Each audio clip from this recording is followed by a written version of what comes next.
నమస్తే, welcome to our channel.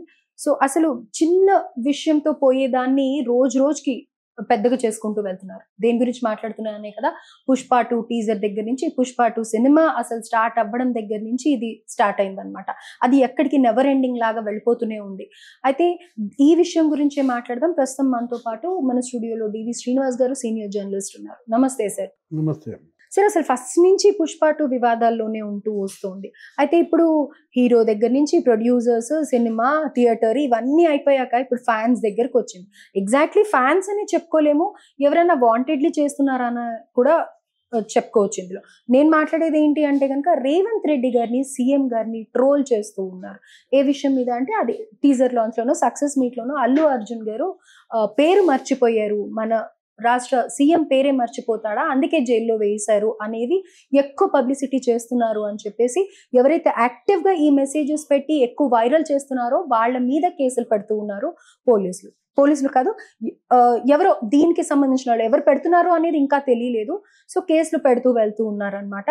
అయితే fans ఇంకా ఉండరంటారా, ఆర్మీ అనేది ఉండదంటారా అల్లు అర్జున్ కి, ఏంటి అసలు ఏమవుతోంది? నామ్ చోటా హై లేకిన్ సౌండ్ బహుత్ బడా హై. ఎవరిది? పుష్పదా, రేవంత్దా? అదే. ఇప్పుడు ఎవరి సౌండ్ బహుత్ బడా హై అంటే రేవంత్ సౌండే బహుత్ బడా హై అని మనకు అనిపిస్తారు. మీరు అన్నారు ఏంటి, అల్లు అర్జున్ ఫ్యాన్స్ పైన కూడా కేసులు పడుతున్నాయంటే, మరి అక్కడ ఉన్నది రేవంత్ కాదు, వాళ్ళు పెడుతున్న పోస్టులు రేవంత్ పైన కాదు, తెలంగాణ ముఖ్యమంత్రి పైన. తెలంగాణ ముఖ్యమంత్రిగా ఆయన్ని గౌరవించాల్సిన బాధ్యత ప్రతి పౌరుడి పైన ఉందన్నమాట. దేశ ప్రధానిగా నరేంద్ర మోడీకి ఎంత గౌరవం ఇస్తామో, రాష్ట్ర ముఖ్యమంత్రిగా రేవంత్ రెడ్డిని కూడా ఆయన వ్యక్తిత్వాన్ని కించపరిచేలా ఇచ్చేయకూడదు. ఇప్పుడు ఆ పోస్టులు పెట్టినందుకు ఇవాళ కేసులు కూడా పడుతున్న నేపథ్యంలో ఇదేంటి, ఇది అర్జున్కి రేవంత్కి వివాదమా? కాదు కదా. అల్లు అర్జున్ వర్సెస్ రేవంత్గా ఎలా చూస్తారు దీన్ని? ఇది ఒక ఇన్సిడెంట్, ఒక దుర్ఘటన, జరగకూడని ట్రాజడీ జరిగింది. ఏది, ఒక నిండు కుటుంబం బలైపోయింది, ఒక మహిళ ప్రాణాలు కోల్పోయింది, ఇంకో బాబు కొట్టుమిట్టాడుతున్నాడు, ఇప్పటికీ ఐసీయూలోనే ఉన్న నేపథ్యంలో ఒకటి వాళ్ళ తండ్రి అసలు నాకు ఆ కేసు వద్దని కూడా అన్నాడు. అర్జున్ అరెస్టు సందర్భంగా వాళ్ళ అభిమాన మనస్తత్వం అలా ఉంటుందన్నమాట. ఏది, నేను ఆ కేసు విత్డ్రా చేసుకుంటాను, మా హీరోని వదిలేయండి అని భాస్కర్ అన్న మాటలు అభిమాని యొక్క మనస్తత్వాన్ని తెలియజేస్తుంది. ఇంత జరిగిన తర్వాత కూడా అంటే అటు భార్యను కోల్పోయాడు, ఇటు బిడ్డ హాస్పిటల్లో చావు బతుకుల మధ్య కొట్టుమిట్టాడుతున్నా కూడా అది కదా అభిమానం అంటే. ఆ అభిమానానికి తగ్గ ఆదరణ అల్లు కుటుంబం చూపించిందా అంటే, ఇవాళ వెళ్ళినట్టున్నారు, నిన్న వెళ్ళినట్టున్నారు అరవింద్ గారు, అల్లు అరవింద్. ఇది ఎప్పుడు వెళ్ళాలా? ముందుగానే ఇలా పర్మిషన్ తీసుకొని వెళ్ళి డెఫినెట్ గా ఇదే మాట. దీనికి పర్మిషన్ ఎందుకు? ఇప్పుడు అరవింద్ వెళ్ళడానికి పర్మిషన్ అవసరం లేదు, అర్జున్ వెళ్ళడానికి అయితే పర్మిషన్ కావాలి. అల్లు అర్జున్ ఏంటి, మళ్ళీ అక్కడ తొక్కిసలాట జరిగే అవకాశం ఉంటుంది. థియేటర్కి వస్తేనే ఇట్లా జరిగింది కదా, రేపు హాస్పిటల్కి వెళ్తే మళ్ళీ అదే. సెలబ్రిటీస్ కాబట్టి అందరూ సెల్ఫీల కోసం ఎగబడతారు. వైఖరి చూస్తుంటే కావాలని డిలే చేస్తున్నారు. ఇప్పుడు ఆ విషయం తెలిసిన తర్వాత మనకి సోషల్ మీడియాలోనే ఇమీడియట్ గా తెలిసిపోయింది, కానీ అల్లు అర్జున్ వచ్చేసి 2వ రోజు 3వ రోజు రెస్పాండ్ అయ్యి వీడియో చేయడం జరిగింది. సో ఇప్పుడు ఈయన కూడా ఇన్ని రోజులు గడుస్తున్న తర్వాత ఇప్పుడు వెళ్ళడం చూస్తుంటే కావాలని ఏదో ఇంకా మనకేముందిలే, అయ్యిందేదో అయిపోయింది అన్నట్టు ఉన్నారా అనేది. దీన్ని 2-3 విధాలుగా చూడాలి. ఒకటి, వాళ్ళు షాక్ గురయ్యారా, వాళ్ళు ఊహించనిది జరిగిందని వాళ్ళు దిగ్భ్రమలో తేరుకోలేకపోయారా, లేదు ఉద్దేశపూర్వకంగా నిర్లక్ష్యం చేశారు. వాళ్ళకి ఎందుకు ఉంటుంది సార్ షాక్ అంతా? అంటే ఇక్కడ ఇష్యూ ఏంటి, నీ బిడ్డను అరెస్ట్ చేసినప్పుడు నువ్వెంత విలవిల్లాడిపోయావు. అసలు కొడుకు పోలీస్ జీపులో కూర్చోకుండా తండ్రే కూర్చోపోయాడు. ఏది, అరవింద్ అర్జున్ కన్నా ముందు ఆయన కూర్చోపోతే వాళ్ళు వద్దన్నారు. అంటే షాక్ అక్కడ ఆ ఫ్యామిలీకి జరిగిన దానికి కాదు, దాని వల్ల వచ్చి వాళ్ళ మీద ఇంపాక్ట్ షాక్ అయ్యారని అనుకోవచ్చు ఇక్కడ. అంటే ఇప్పుడు నీ కొడుకు అరెస్ట్ చేయడానికి పోలీసు వస్తే నువ్వు అసలు అతను జైలుకి వెళ్తే కొన్ని గంటలు జైల్లో ఉండటానికి కూడా వీల్లేదు అన్నట్టుగా నువ్వేంటి, రాత్రి 10 దాకా స్టేషన్ దగ్గరే ఉన్నాడు, ఇక కుదరదు, టెక్నికల్గా ఇంకా రేపొద్దునే వదులుతారన్న తెలిసిన తర్వాత క్యాబ్ మాట్లాడుకుని వెళ్ళిపోయాడని మనం మీడియాలో చూసాం అల్లు అరవింద్. అంటే నీ కొడుకు అరెస్ట్ అయితేనే నీ తండ్రి హృదయం అంత విలవిల్లాడింది. మరి ఇక్కడ బిడ్డ ఇవాళ చావు బతుకులతో కొట్టుకుంటుంటే భాస్కర్ గుండె ఎలా విలవిల్లాడుతుంటుంది? అటు భార్యను కోల్పోయాడు. కళ్ళ ముందే పిల్లల కోసం ఆమె బలైంది రేవతి. పిల్లల్ని కాపాడుకోవటం కోసం మనం చూసాం. ఆ డెడ్ బాడీ మనం ఆ చెయ్యి అప్పటికి బిడ్డ చేతుల్లోనే ఉంది పట్టుకుని. అంటే ఆ తొక్కిసలాట ఎవరు కారణం? మొన్న రేవంత్ రెడ్డి ఢిల్లీలో కూడా మాట్లాడింది అదే కదా. ఉద్దేశపూర్వకంగా తొక్కిసలాటకి అల్లు అర్జున్ కారకుడయ్యాడు. మేము వద్దు వద్దన్నా కూడా వచ్చాడు.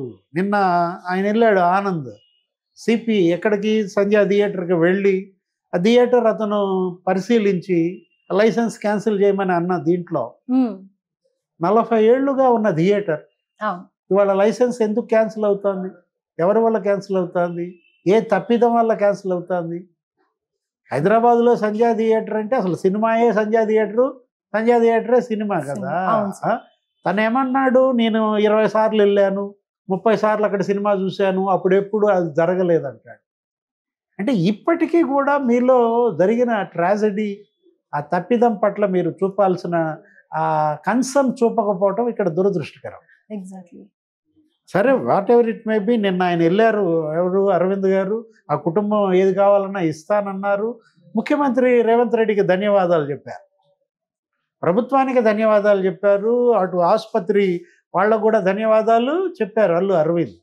దీన్ని అడ్డం పెట్టుకుని రాజకీయ లాభాలు పొందాలని చూశారు కేటీఆర్. అంటే నీ పేరు ఆడియో ఫంక్షన్ అప్పుడు చెప్పకపోతే జైల్లో పెడతావా? తెలంగాణ సీఎం అని, మిగతా బీఆర్ఎస్ వాళ్ళు కూడా చాలా మంది ఇదే విషయం మాట్లాడేశారు. తెలంగాణ సీఎం అని ఆయనకి పేరు గుర్తురాక ఏదో తొట్టుపడ్డాడని, తర్వాత ఏదో కవర్ చేసుకుని మంచి ఇల్లు అడిగాడని, అందుకోసం ఏదో ఆయన జైల్లో పెట్టినట్టుగా బిల్డప్. ఎవరు? ఈ రాజకీయ లాభాల కోసం బీఆర్ఎస్ కేటీఆర్ అన్న దీంట్లో ఇప్పుడు అరవింద్ అన్న మాటలకు ఏమంటాడు? ఇప్పుడు అల్లు అరవింద్ రేవంత్ రెడ్డికి ధన్యవాదాలు చెప్పారు. రేవంత్ రెడ్డి ప్రభుత్వానికి, పోలీసులకి, ఆసుపత్రికి, ఈ శ్రీతేజ అతనికి ఇస్తున్న వైద్యానికి, ప్రభుత్వ సహకారానికి అల్లు అరవింద్ ధన్యవాదాలు చెబితే కేటీఆర్, బీఆర్ఎస్ దీనిలో ఏదో లాభాలు పొందాలనుకుంటే, ఈరోజు ఇన్సిడెంట్ మొన్న ఢిల్లీలో సీఎం కూడా రేవంత్ ఏమన్నాడు? అసలు అర్జున్ మీద ఎందుకు ఇంత చర్చ పెడుతున్నారు? అతను జైలుకి వెళ్ళడం మీద ఇంత మీడియా ఇంత చూపించాల్సిన, హైప్ క్రియేట్ చేయాల్సిన అవసరం ఏంటి? మీరు చూపించాల్సింది ఆ బిడ్డ గురించి. అంటే ఈ మాటలు కూడా డైజెస్ట్ చేసుకోలేకపోతున్నారంటారా? అంటే ఆయన నిజంగానే కక్షపూరితంగా చేశారు అనేది ఆయన మాటల్లో వ్యక్తం చేస్తున్నారు అని అనేసి అని అంటూ ఉన్నారు కదా, ఇది ఎంతవరకు నిజం? కక్ష ఎవరి మీద ఉంటుంది? ఎవరి మధ్య ఉంటుంది? కక్ష ఎవరి మధ్య ఉంటుందంటే అతను తన ప్రత్యర్థి అయితే ఉంటుంది.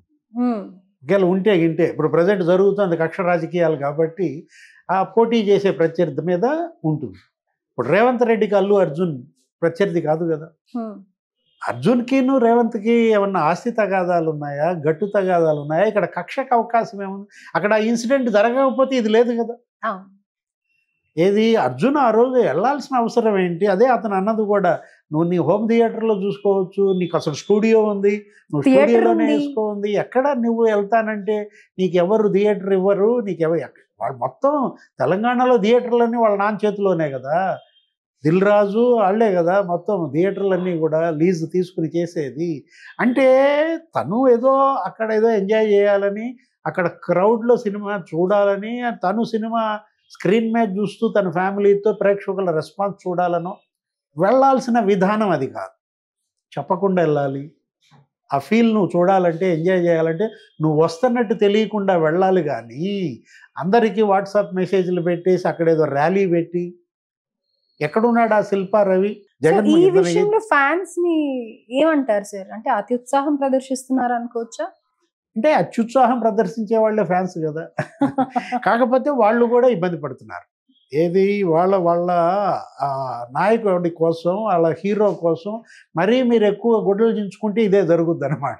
ఇవాళ ఏంటి, స్టేషన్లకు వెళ్ళాల్సి వస్తుంది, కోర్టులకు వెళ్ళాల్సి వస్తుంది, కేసుల్లో ఇరుక్కోవాల్సి వస్తుంది. అరెస్ట్ చేస్తారంటారా సార్ ఈ విషయంగా?